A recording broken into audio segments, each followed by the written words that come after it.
그날 저녁 집은 고요했지만 공기는 묘하게 무거웠습니다. 장례가 끝난 집은 비어 있었고 방 안에는 사진 액자 속 미소만 남아 있었습니다. 윤매화 75. 그녀는 장롱 깊숙한 서류 봉투를 꺼냈습니다. 낡은 서류 사이에서 선명한 글씨가 눈에 들어왔죠. 사망보험금 12억 원. 숫자는 크고 손끝은 떨렸습니다. 기쁨이 먼저 와야 했지만 두려움이 앞섰습니다. 매화는 속으로 중얼거렸습니다. 윤매화 이 돈은 우리 가족을 지켜줄까 아니면 무너뜨릴까? 시청자 여러분, 만약 당신 앞에 거대한 돈이 놓인다면 가족은 어떤 얼굴을 보여줄까요? 지금부터 그 이야기를 들려드리겠습니다. 구독과 좋아요 한 번씩 눌러주시면 큰 힘이 됩니다. 시청해주셔서 감사합니다. 며칠 뒤 매화는 결심했습니다. 연극을 시작하기로. 그녀는 스스로를 병약하고 가난한 노인으로 낮추었습니다. 일부러 몸을 움츠리고 보청기를 끼우고 작은 한숨을 내쉬며 자식들을 불렀습니다. 첫째 아들이 말했어요. 어머니, 제가 바쁘지만 그래도 집 근처에 병원 예약 정도는 잡아드릴게요. 그의 눈빛은 바빴고 목소리는 건조했습니다. 손끝은 스마트폰을 떠나지 않았습니다. 도움 같았지만 마음은 없었습니다. 둘째 아들이 말했어요. 어머니, 사실 저도 사정이 어려워서요. 지금 비톡촉이 심한데 제가 더 도와드리긴 힘들 것 같아요. 그는 말을 흐렸습니다. 빚이라는 방패 뒤에 숨었고 눈은 바닥을 향했습니다. 책임은 없었고 핑계만 남았습니다. 그때 막내가 나섰습니다. 막내 아들이 말했어요. 어머니, 저희가 교대로 와서 돌볼게요. 작은 적금이 있지만 풀어서 생활비 보태드릴게요. 며느리가 말했어요. 어머니, 제가 밥도 챙겨드릴게요. 아픈 곳 있으면 제가 같이 병원 가드릴게요. 두 사람의 목소리는 흔들림이 없었습니다. 그들의 시간, 손길, 그리고 마음은 거짓이 아니었죠. 매화는 조용히 눈을 감고 그 울림을 느꼈습니다. 며칠 동안 매화는 그들의 반응을 지켜보며 마음속에서 무게를 달아봤습니다. 첫째의 무심함, 둘째의 회피, 막내와 며느리의 헌신. 그리고 마침내 그녀는 진실을 꺼내기로 결심했습니다. 그날 저녁 집안 거실에는 모든 가족이 모였습니다. 식탁 위에는 차가운 찻잔이 놓였고 그 위로 김이 얇게 피어올랐습니다. 매화는 장롱 깊숙이 넣어두었던 서류 봉투를 꺼내 식탁 위에 올려두었죠. 윤매화, 이제 엄마가 너희에게 진짜 이야기를 할 때가 됐구나. 그녀는 봉투를 열고 사망보험금 지급 통지서를 꺼냈습니다. 얇은 종이였지만 그 안에 적힌 12억이라는 숫자는 모두의 눈길을 사로잡았습니다. 첫째 아들이 말했어요. 어머니, 이게 정말이에요? 12억이라니 이 돈이 있으면 어머니도 편안히 사실 수 있겠네요. 그런데 우리 형제들도 앞으로 어떻게 나눌지 미리 정하는 게 좋지 않겠어요? 둘째 아들이 말했어요. 맞아요. 저도 지금 형편이 너무 어려운데 어머니, 저한테도 일부를 먼저 주시면 안 되겠습니까? 방금 전까지는 무심하거나 회피하던 눈빛이 단숨에 탐욕으로 물들었습니다. 말투는 부드러워 보였지만 그 안에는 나눠달라는 노골적인 욕망이 숨어 있었죠. 그러나 매화는 미소조차 짓지 않았습니다. 오히려 단호한 목소리로 말을 이었습니다. 윤매화, 너희가 어떤 마음인지 엄마는 이미 다 봤다. 그래서 규칙을 세울 거다. 돈은 그냥 주는 게 아니다. 그녀는 펜으로 지급 통지서 옆에 새로 쓴 분배 계획을 보여주었습니다. 윤매화 7억은 생전 신탁으로 내가 살아있는 동안 관리한다. 2억은 협력 기금으로 서로 도울 때만 꺼낼 수 있다. 또 다른 2억은 30일 동안 너희를 지켜본 후 나눌 거다. 마지막 1억은 공익 기금으로 쓰겠다. 그리고 기억해라. 만약 폭언이나 강요, 거짓 보고가 있으면 그 몫은 즉시 공익으로 넘어간다. 순간 방 안의 공기가 얼어붙었습니다. 첫째와 둘째의 얼굴은 경직되었고 막내와 며느리는 서로를 바라보며 숨을 고르듯 한숨을 내쉬었습니다. 며칠 후 첫째는 다시 매화를 찾아왔습니다. 정장을 차려입고 앉은 그의 눈빛은 계산으로 가득 차 있었습니다. 첫째 아들이 말했어요. 어머니, 어차피 큰돈을 관리하시기 어려우실 거예요. 제가 후견인이 되어 대신 관리하면 어떨까요? 어머니도 편해지실 거고요. 그의 말은 그럴듯했지만 속뜻은 분명했습니다. 돈의 열쇠를 자신이 주겠다는 것이었죠. 그러나 매화는 고개를 저었습니다. 윤매와 후견은 필요 없다. 대신 서약서를 써라. 질문은 하루에 3번만 할 수 있고 모든 대화와 결정은 기록으로 남겨야 한다. 첫째 아들은 당황했지만 매화의 눈빛은 흔들림이 없었습니다. 결국 그는 억지로 고개를 끄덕일 수밖에 없었죠. 그 사이 둘째는 점점 더 몰려들었습니다. 채권 추심 전화가 쉴 새 없이 울렸고 문 앞에는 낯선 발자국 소리가 들려왔습니다. 결국 그는 집에 와서 울분을 토했습니다. 둘째 아들이 말했어요. 어머니, 저 이제 정말 끝입니다. 도와주셔야 합니다. 당장이라도 무너질 것 같아요.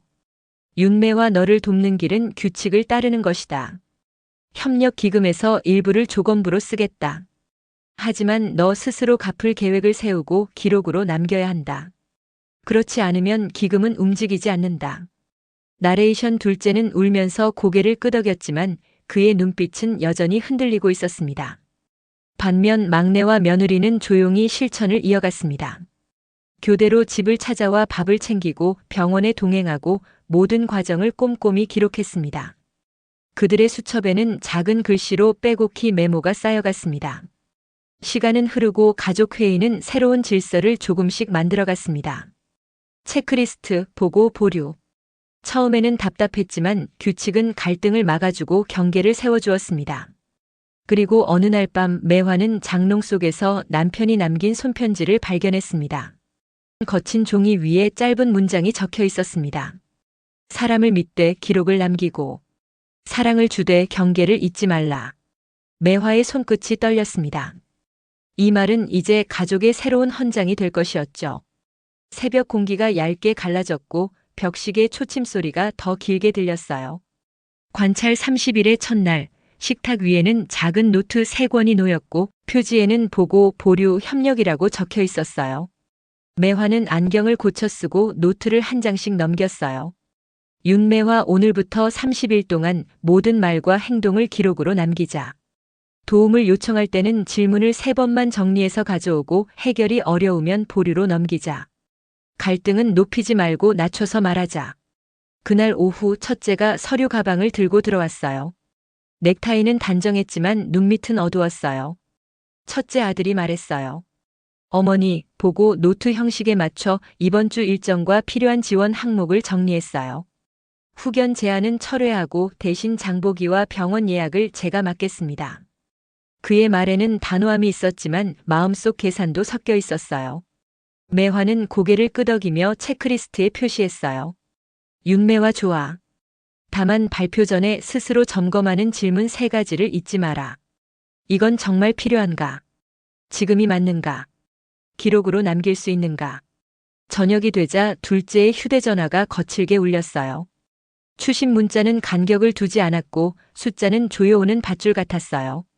결국 그는 문을 열고 들어오자마자 무너지듯 앉았어요.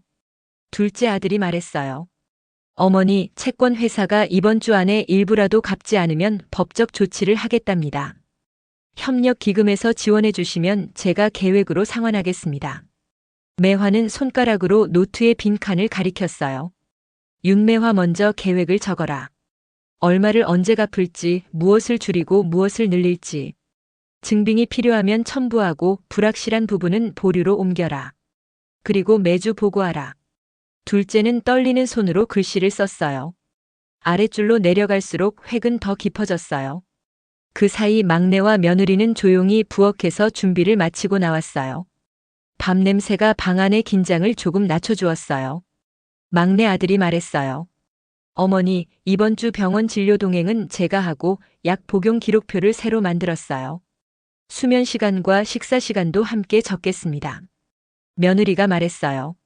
어머니, 오늘은 죽 대신 단백질을 조금 더 넣은 반찬을 준비했어요. 드시고 나시면 산책 시간을 10분 늘려볼게요. 힘드시면 바로 줄이겠습니다. 매화의 눈빛이 부드러워졌고 식탁 위의 기록표는 빈칸을 잃어갔어요. 저녁 회의 시간 가족은 의자에 둘러앉아 하루를 정리했어요. 보고, 보류, 협력. 3 단어가 작은 등불처럼 번갈아 켜졌어요. 이틀째 첫째 회사에서 문제가 터졌어요. 투자 유치가 틀어졌고 급하게 자금을 메워야 한다는 전화가 왔어요. 첫째는 깊은 한숨을 삼키고 노트를 펼쳤어요. 첫째 아들이 말했어요. 어머니, 제 개인 사정으로 협력기금 사용을 요청드리고 싶습니다. 다만 이 사안은 가족의 합의가 필요하다는 걸 압니다. 제가 먼저 비용 절감 계획을 내겠습니다. 그의 목소리는 낮아졌고 어제보다 말의 속도는 느려졌어요. 매화는 질문 3회를 조용히 꺼내들었어요. 윤매와 첫째야, 세 가지를 스스로 물어봐라. 내가 원하는 건 생존인가 확장인가? 이 일이 가족의 신뢰를 높이나 줄이나? 실패했을 때 책임의 경로는 어떻게 되나? 스스로 답을 적고 내일 다시 이야기하자. 셋째 날 밤 둘째의 초인종 가까이에 낯선 그림자가 드리워졌어요.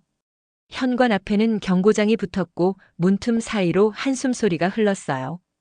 그는 급히 집으로 와서 도움을 요청했어요. 둘째 아들이 말했어요. 어머니, 추심 담당자가 집까지 왔습니다. 무섭습니다. 오늘 안에 일부라도 입금하라고 합니다. 매화는 깊게 숨을 들이쉬고 협력기금 규정을 다시 펼쳤어요. 윤매와 지원은 하되 조건을 붙이겠다. 첫째, 너는 이번 주의 지출 전부를 기록한다. 둘째, 불필요 지출은 즉시 중단한다. 셋째, 상환 후 추심 문자가 줄어드는지 데이터를 모은다. 만약 폭언이나 강요를 내가 되돌렸으면 그 즉시 기금에서 제외한다. 둘째는 고개를 끄덕였고 막내는 즉시 계좌 이체 증빙을 출력했어요. 며느리는 둘째의 얼굴을 바라보며 차를 한 잔 건넸어요. 따뜻한 온기가 그의 손끝 떨림을 조금 누그러뜨렸어요. 일주일이 지나자 기록은 습관이 되었어요. 보고 노트에는 시간, 비용, 감정의 변화가 한 칸씩 채워졌고 보류 노트에는 아직 답을 찾지 못한 질문들이 눌러 적혔어요. 협력 노트에는 서로의 도움과 교대가 날짜별로 정리되었어요. 열흘째 저녁 첫째의 표정이 조금 달라졌어요. 그는 이전과 다르게 자신에게 불리한 수치도 숨기지 않았어요. 첫째 아들이 말했어요. 어머니, 이번 주 제 요청은 보류로 넘기겠습니다. 자금 집행의 타이밍이 맞지 않습니다. 대신 다음 주에 축소된 계획과 대안을 제출하겠습니다. 매화는 미소를 아끼며 고개를 끄덕였어요. 보류의 기술이 첫째에게도 스며들고 있었어요. 20날이 지나던 날 매화는 남편의 손편지를 꺼냈어요. 종이의 결은 조금 거칠었고 글씨는 힘이 있었어요. 사람을 믿되 기록을 남기고 사랑을 주되 경계를 잊지 말라. 그 문장은 가족 회의의 첫머리가 되었어요. 모두가 그 문장을 소리내어 읽었고 방 안 공기는 더 단단해졌어요. 25째 날 오후 둘째에게 유혹이 찾아왔어요. 지인이 쉬운 돈을 제안했고 조건은 불명확했어요. 둘째는 잠시 흔들렸지만 기록 노트를 펼쳐 스스로에게 질문을 적었어요. 이 제안은 나를 구하나 더 깊이 가두나? 증빙할 수 있나? 가족 앞에서 설명할 수 있나? 그는 제안을 거절했고 그 사실을 회의에서 보고했어요. 둘째 아들이 말했어요. 어머니, 저는 오늘 이익처럼 보이는 유혹을 거절했습니다. 이유와 과정을 기록으로 남겼습니다. 저는 이제 빨리 벌기보다 바르게 버티겠습니다. 매화는 짧게 대답했어요. 윤매화 잘했다. 너의 속도를 내가 선택했구나. 그 선택을 기록이 지켜줄 거다. 29째 날 밤 막내와 며느리는 교대 기록을 정리했어요. 병원 처방 변경, 식단 조정, 산책 시간의 변동, 수면 질. 작은 변화들이 표 속에서 선처럼 이어졌어요. 그 선은 신뢰의 궤적이 되었어요. 30째 날 아침 창문을 두드리던 바람이 잦아들었어요. 식탁 위에는 그동안의 노트가 포개져 있었고 맨 위에는 분배 기준표가 놓였어요. 가족은 차례로 의자에 앉았고 손등에 작은 떨림이 전해졌어요. 윤매화 오늘은 결과를 말하겠다. 먼저 2억의 최종 수익 분배다. 막내와 며느리에게 80%, 첫째와 둘째에게 각각 10%. 단 이후라도 폭언, 강요, 거짓 보고가 적발되면 각자의 몫은 즉시 공익으로 전환된다. 잠시 정적이 흘렀어요. 첫째는 고개를 숙였고 둘째는 숨을 길게 내쉬었어요. 막내와 며느리는 서로를 바라보고 고개를 끄덕였어요. 첫째 아들이 말했어요. 어머니, 결과를 수용하겠습니다. 저는 앞으로도 보고와 보류 원칙을 지키겠습니다. 제 일의 실패를 가족의 실패로 만들지 않겠습니다. 둘째 아들이 말했어요. 어머니, 저는 오늘부터 지출표를 더 간단히 정리하고 매주 금요일에 보고하겠습니다. 도움을 받는 만큼 책임으로 갚겠습니다. 막내 아들이 말했어요. 어머니, 저희는 돌봄 기록을 계속 이어가겠습니다. 병원 일정과 식단은 이번 달에 한 번 더 조정하겠습니다. 며느리가 말했어요. 어머니, 경계와 사랑을 함께 배우겠습니다. 저희가 놓치는 부분은 기록이 알려주도록 하겠습니다. 매화는 마지막 봉투를 들어 올렸어요. 공익기금 1억. 그녀의 목소리는 안정적이었고 눈빛은 따뜻했어요. 이 돈으로 경계의 학교를 열겠다. 기록을 쓰는 법, 말을 낮추는 법, 사랑을 지키는 법을 함께 배우자. 지역 어르신들이 각자의 삶을 지키는 문장을 써서 벽에 걸 수 있도록 하자. 며칠 뒤 작은 강당에 사람들이 모였어요. 칠판에는 큰 글씨로 한 문장이 적혀 있었어요. 사람을 믿되 기록을 남기고 사랑을 주되 경계를 잊지 말라. 매화는 마이크를 잡고 천천히 말했어요. 윤매화, 오늘 우리는 각자의 문장을 고쳐 쓴다. 돈이 우리를 흔들 때 기록이 우리를 붙잡는다. 사랑이 우리를 넓힐 때 경계가 우리를 지킨다. 강당 뒤쪽에서 첫째가 노트를 꺼냈고 둘째는 휴대전화를 뒤집어 놓았어요. 막내와 며느리는 출석표를 정리했고 어르신들의 이름 옆에 작은 별표가 하나씩 더해졌어요. 별표는 배움의 흔적이 되었고 그 흔적은 서로의 안전망이 되었어요. 강의가 끝날 무렵 매화는 청중을 향해 고개를 숙였어요. 박수 소리가 오래 남았고 그 소리 사이로 조용한 결심이 번졌어요. 재산의 무게추는 관계와 책임으로 옮겨졌고 돈은 탐욕의 불씨가 아닌 사랑을 확인하는 시험지가 되었어요. 마지막으로 매화는 집으로 돌아와 남편의 사진을 바라봤어요. 사진 속 미소는 여전히 따뜻했어요. 그녀는 사진 앞에 펜을 올려두고 조용히 중얼거렸어요. 이제 됐다. 우리는 서로의 언어와 기록으로 다시 가족이 되었다. 창밖으로 저녁 바람이 스쳤고 커튼 자락이 가볍게 흔들렸어요. 그 흔들림은 끝이 아니라 새로운 시작처럼 보였어요. 이 이야기는 한 가정의 분배가 아니라 누구나 겪을 수 있는 경계의 연습이에요. 시청자 여러분, 여러분의 가족에는 어떤 기록이 남아있나요? 사랑을 지키기 위해 오늘 적어야 할 문장은 무엇인가요? 인생 채널에서는 삶의 선택과 책임, 그리고 경계를 이야기합니다.